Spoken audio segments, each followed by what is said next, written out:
Welcome, welcome, welcome. In 1906, Upton Sinclair published The Jungle, a novel that turned the stomach of the American public. Vivid descriptions of diseased meat, rat-infested factories, toxic chemicals mixed into sausage, and human remains ground into the food supply caused widespread outrage. And President Theodore Roosevelt ordered a federal investigation. And the result of all of this? The Meat Inspection Act and the Pure Food and Drug Act was formed. But Sinclair, he had a different goal. He later said, "I aimed at the public's heart and by accident I hit in the stomach." He wanted to expose the brutal realities of industrial labor and advocate for a fundamental change in how society organizes its production. So tonight we examine The Jungle, the book, the story, as both a historical document of early 20th century industrial conditions and a vehicle for Sinclair's socialist vision. We'll look at the system it critiques, the solutions that Sinclair proposed, and how those ideas might appear in today's world. We'll be right back. The curtains rise, the lights burn bright. You're blinded now, can't see the fight. Smoke and mirrors, they lead the way. Fooling hearts night after day. Welcome to the show, it's all pretend. The smiles, the lies, the perfect end.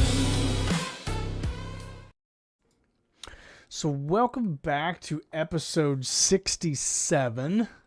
I'm your host. This is Breaking the System, and tonight we're talking about The Jungle, the meat grinder of the working class.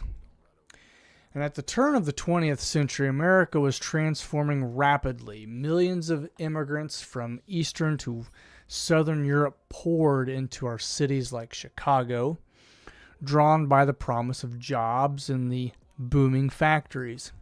Chicago's packing town became one of the largest meatpacking centers in the world, processing thousands of animals daily using new assembly line techniques. And Jurgis Rutgers, the protagonist, is a strong, optimistic Lutheranian immigrant. He arrives with his family, believing that hard work and honesty will lead to prosperity. His repeated refrain, quote unquote, "I will work harder." It's kind of like in, gosh dang it, the other book that we just read the other day about the pigs and the horse. The horse was like, all I got to do is I just got to work harder, right? And so this embodies the classic American dream narrative, right? And so like the classic American dream, the narrative is if you work hard, you'll get rewarded by living the American dream. Sinclair, who spent 7 weeks undercover in the stockyards researching for the book, paints a detailed picture based on real observations. Historical records from the Progressive era, including government reports and labor investigations, confirmed many of the conditions. 10 to 12-hour shifts, dangerous machinery, child labor, extreme heat, extreme cold, and a deliberate surplus of unemployed workers at the gates to suppress wages and complaints. Yet the system also delivered real economic gains. Dramatically lowered food prices, we had urban growth, and America's rise as an industrial powerhouse. Sinclair acknowledged this productivity, but argued it came at an unacceptable human cost. I think we have to take a step back, like we always do, and look at all technology. And as we are advancing that technology, using that technology, at what cost, at what human cost do we use this technology for? And I think a great one that we've been talking about lately is artificial intelligence. And a new one that's right around the corner is going to be quantum computing. And when we merge those two together, right, are we going to see things like an artificial superintelligent or the singularity point where AI becomes its own entity and it recognizes itself, okay? So let's talk about the mechanics. So Sinclair breaks down several key mechanisms in the meatpacking industry. And there are 4 of them, I do believe, that he talks about. The speed up. Faster workers at the front of the line sets a pushing pace. Others had to match it or be replaced. Output soared, but injuries and exhaustion followed. That's, if you can't keep up with the people around you, like, you're going to get left behind. And unfortunately, that's just the way a lot of things work. But the difference between today and then is now we have, like, you have to meet certain quota. And so, like, it's not always 100%. It might be at, like, 70 to 100% or 80 to 100%. So as long as you fall within those ranges, you're still doing a good job. Where back then, if you weren't doing 100%, you were replaced because there were people at the gate that was willing to work harder than you. That dog just barks, barks, barks.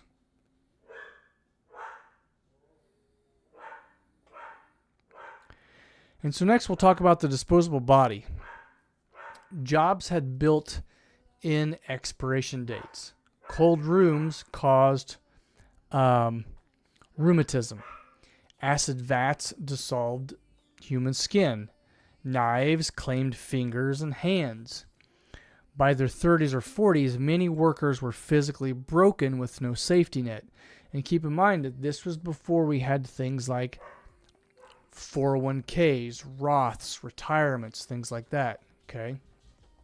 And so if you're in one of these jobs and you get like your finger cut off or your hand cut off, like, there's not a lot of work that you can do at that point. There's not a lot of people that's going to employ you. So at that point, you become unemployable, okay? Let's look at that in today's terms. We've talked about this before with certain AI. At some point, when AI and robots and all of that stuff become more mainstream, there are a lot of people, especially in the United States, that are not going to be employable because the robot, the machine, is literally going to do everything that that person can do, and they're going to do it faster, better, more efficient, right? And it's going to cost the company pennies on the dollar compared to employing that worker, okay? So once again, we have that repetition within history getting ready to happen again. So next, let's talk about the Reserve Army of Labor. This is 3 of our 4. A constant line of desperate, starving applicants outside the gates ensured that compliant workers could be fired instantly, right? If someone is waiting to take your job, you have to basically be on pins and needles 24/7 when you're working, because if you're not doing 100% of the time, you're fired, you're gone, and someone's going to replace you because they think that they can do 100% of your 100%. So they're going to replace you, and once again, you're unemployable by that company. The 4th is the political capture. The industry influenced people like police, judges, and inspectors through things like bribes and connections, and regulations were often ignored. This still goes on today, right? This is pretty rampant. A lot of times, especially the elite, the 1% of the 1%, right? If they want this stuff to keep going, they just make a bill. They make a law, right? And they don't think that we, the people, the public, will question those things, which we don't. And life just keeps on going, okay? So these elements created what Sinclair called wage salary, a system where workers had formal freedom, but little real autonomy and security.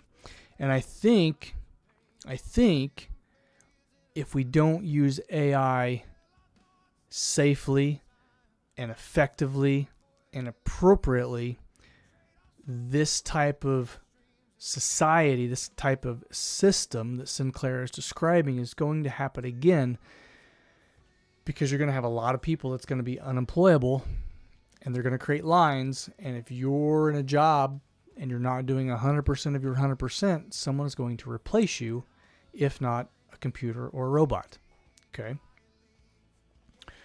And so this created this wage salary, or this wage slavery. Sorry. Sinclair didn't stop at description. In the book's later chapters, Jurgis discovers socialism through speeches and organization. This reflects Sinclair's own beliefs. He joined the Socialist Party in 1903 and saw capitalism's problem as systemic, not fixable through mere regulation. And so this has kind of always been an ongoing battle, is which of the two systems is better? Is socialism better, or is capitalism better? And I think they both have their own ups and they're both downs. They're both good at something and they're both horrible at something. And socialism kind of makes everything an even level playing field, so to speak. Okay? And that's about the only good thing that socialism has going for it, is that everybody kind of lives on this equal ledger, okay, this equal way of life. Where capitalism shines is that those of us who are willing to work harder and longer and to push the envelope, that's where society grows and changes and gets better over time, or at least we hope that it does, okay? The problem with capitalism is it does create this tier, this hierarchy, where you have really rich people at the top that control everything, and you have the really poor people at the bottom that just don't know how to work the capitalism system to their advantage. And so that's kind of the downfall with capitalism, okay? So let's look at Sinclair's socialistic vision. What is his goal, or his goals that he's trying to get out of this? And let's put this into a historical context. So Upton Sinclair was an avowed socialist who believed the solution to industrial exploitation was public ownership of the means of the production. He advocated for workers to vote socialist candidates into power so government could take over major industries, ending private, profit-driven exploitation. I'm not crazy about that. I'm not crazy about our government controlling where we work. Like, that's a very, very dangerous area to be jumping into. Because once again, if you give the government too much power, they're not going to give it back. And the only thing that they're going to keep doing is taking and taking and taking, right? And so the government would set the standard for everything at that point. And that's really dangerous, okay? So I'm going to completely disagree with Sinclair on having a socialist government, okay? And taking over private profit-driven companies. But in the jungle, socialist orators argue for collective ownership, worker control, and the end of competition that pits worker against worker. Sinclair envisioned a peaceful democratic transition where the people, through the government, would run factories for the common good rather than private profit. He drew inspiration from European models where some industries had public operation. And like I said, that's kind of the good thing about socialism, is it does put everybody on that level playing ground. And if done correctly, which normally it's not, it does kind of give people the power collectively because everybody is on the same stage or the same playing field, okay? So historically, Sinclair ran for office multiple times as a socialist, including for Congress and governor of California. And in 1934, he ran as a Democrat with the EPIC, the End Poverty in California program, proposing state takeover of idle land and factories, cooperative production for use rather than profit, massive public works, and wealth redistribution through the Great Depression. And he nearly won, receiving nearly 880,000 votes, and influenced New Deal thinking even in defeat. So even though he lost, he still made enough waves, and in the waves of in the right direction, that it influenced the New Deal. Okay? So Sinclair's socialism was distinctly American and democratic. He rejected authoritarian models and believed education and voting could transform the system. He famously noted that Americans might accept socialist policies, but not the label. And I would totally agree with that as well. Americans, I don't think, would ever back the label of America becoming a socialistic place. But I think if we wrapped it in a different kind of ribbon and we painted it in a nice little picture and said that it's something else, right? If we gave it a different definition, which politicians are very, very good at, I wholeheartedly think that Americans would vote for a socialist America that is named something not socialist. And I do think that that has been happening. Once again, my opinion, you put your comments down below and we'll agree to disagree, okay? And that's the great thing about our First Amendment. And so this section of the book was less popular than the stomach-turning factory scenes, and many readers wanted food safety reforms, not a complete overhaul of capitalism. And Sinclair himself was disappointed that the public focused more on the meat than the workers. I think they're both important. I think having safe food for consumption all across the board is extremely imperative, even in today's standards, right? I don't think we should have a lot of the dyes and preservatives and the stuff that's just filler and the nasty crap that they put in our food. It's still going on today, right? And that's one of the things that RFK Jr. is pushing for, is for healthier foods for us to consume. So that's still going on. History hasn't changed from this.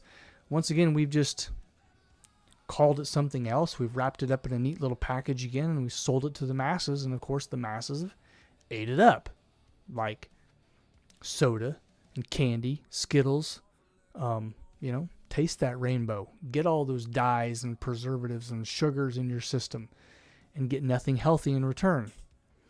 And I also do think that it is about the workers. Like, you have to have a safe working environment so that you can come back the next day and work and be safe again and go home to your family or whoever that is.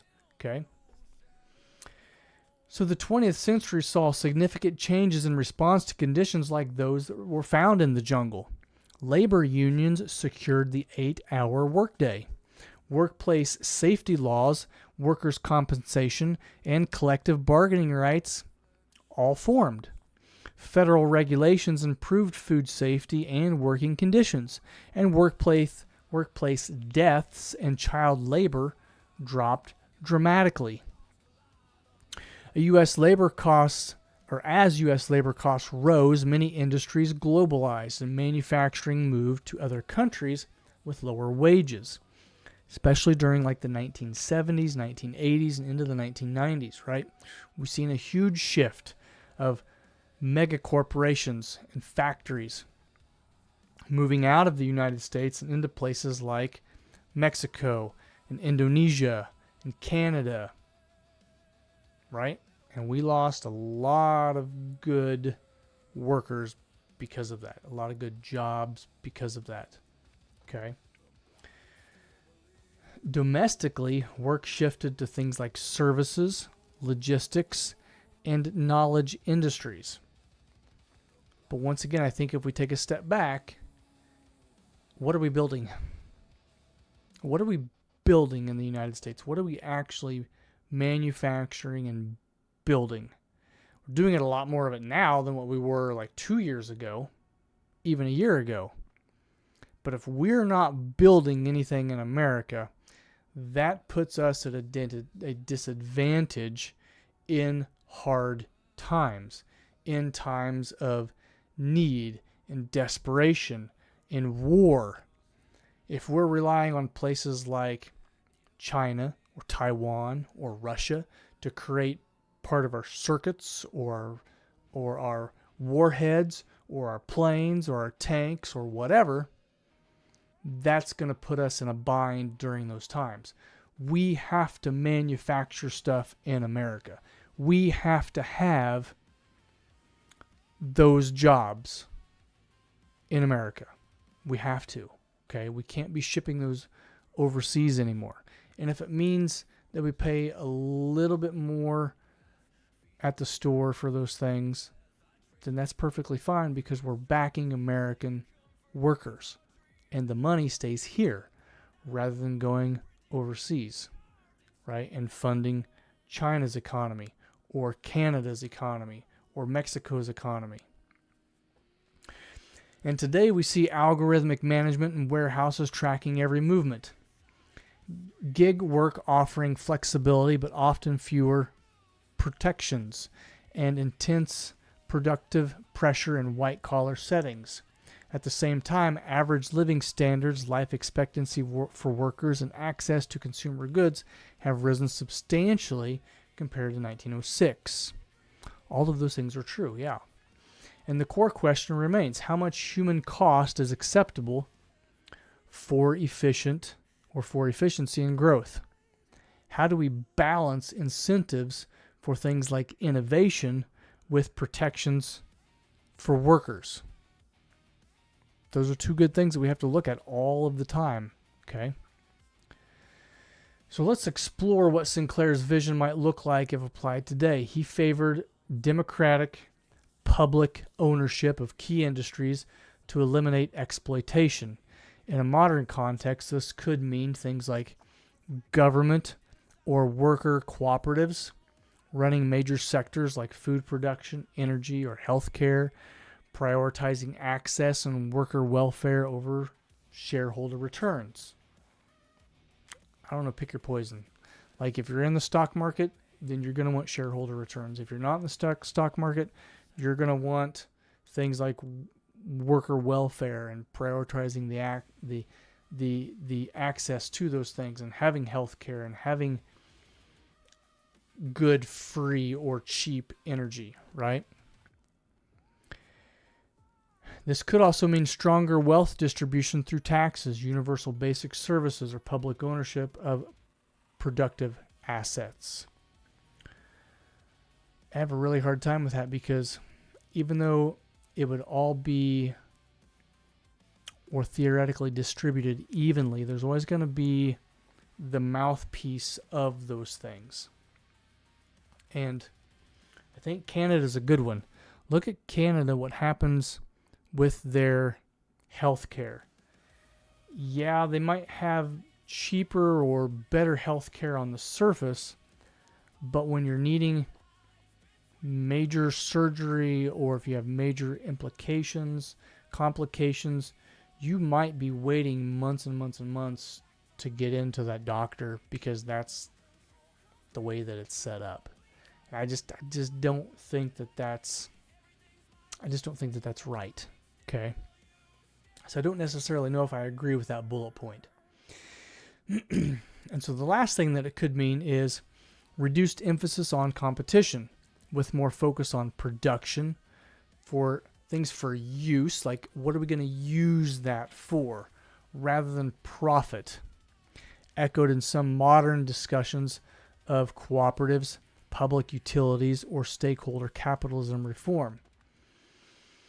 And I think as society goes along, I think we're going to have to look at that more and more and more. Like, do we need cheap plastic junk crap that we're never going to use, that someone's just making a profit off of, right?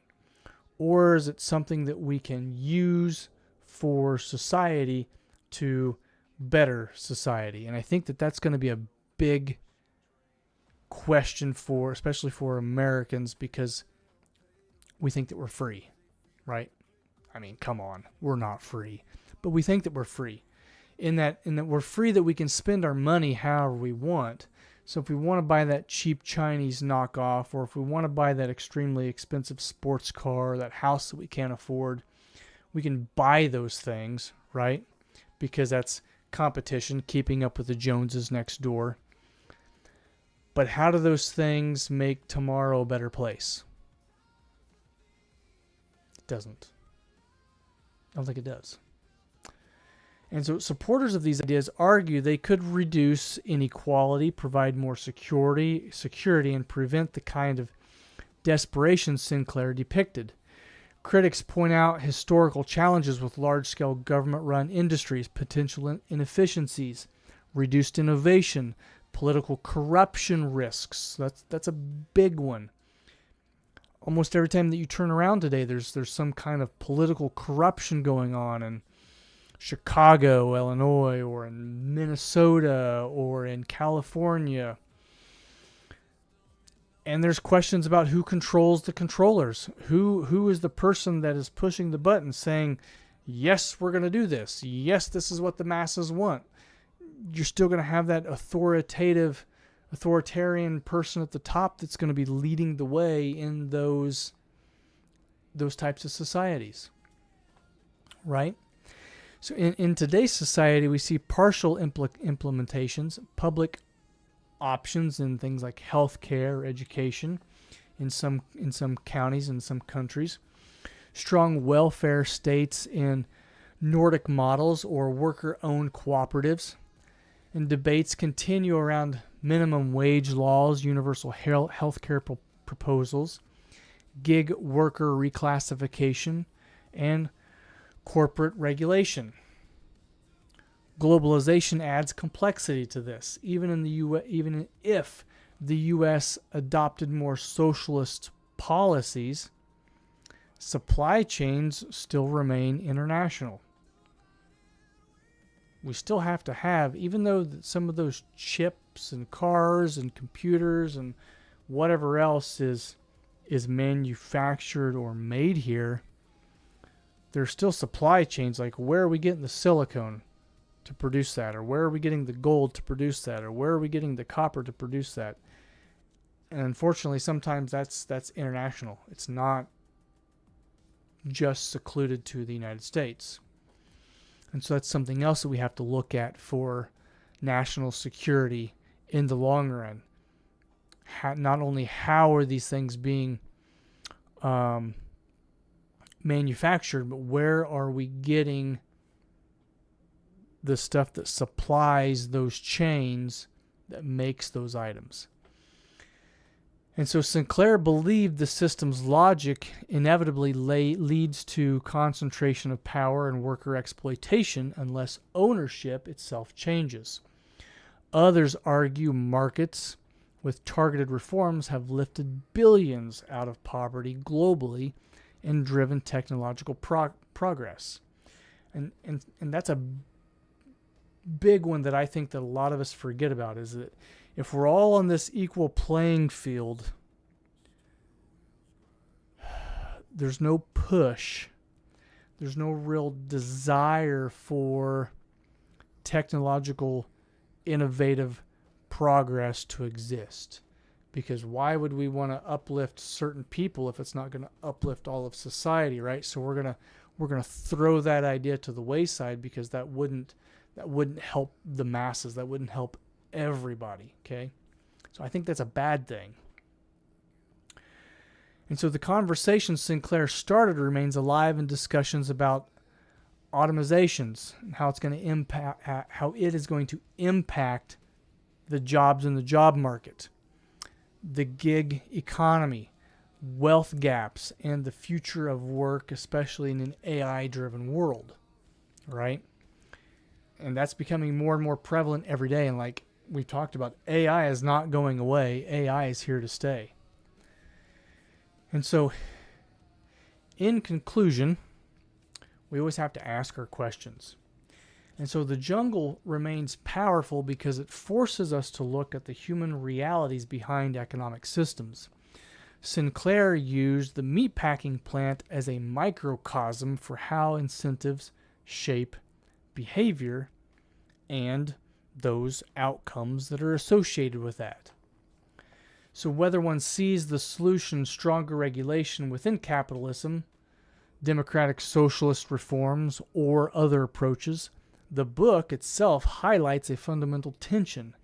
Economic systems are tools for organizing human effort, but they can treat people as inputs if not carefully designed.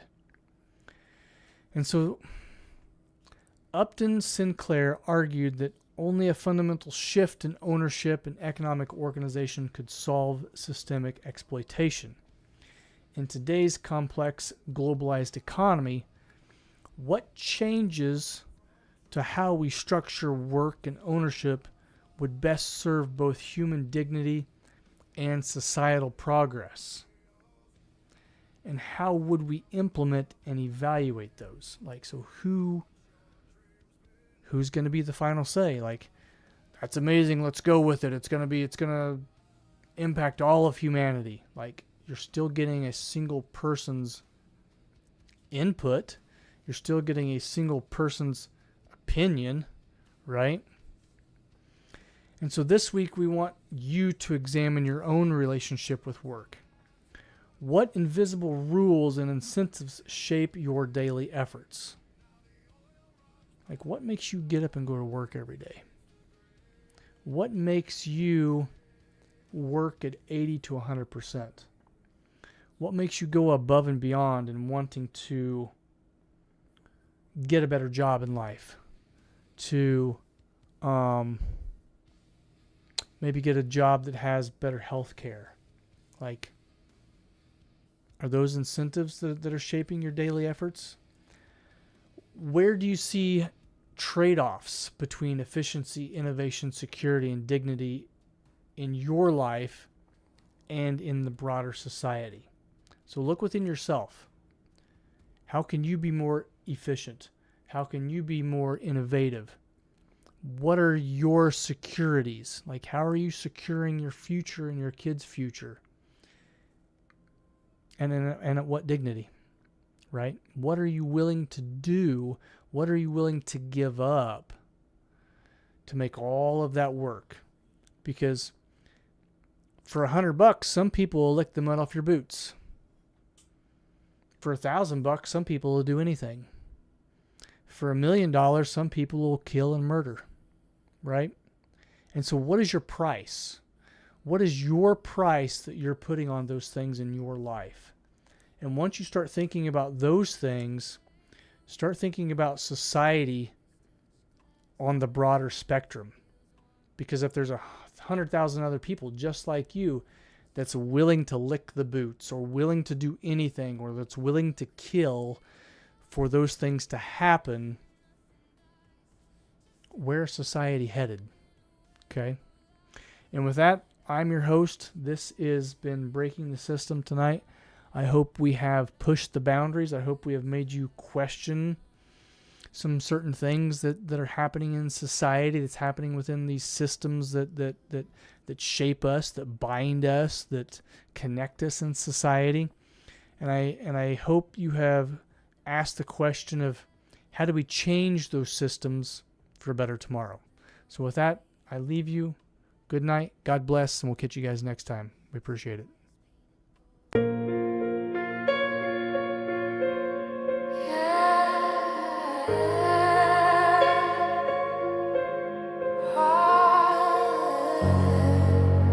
Yeah. It don't rot overnight, you know. It fades.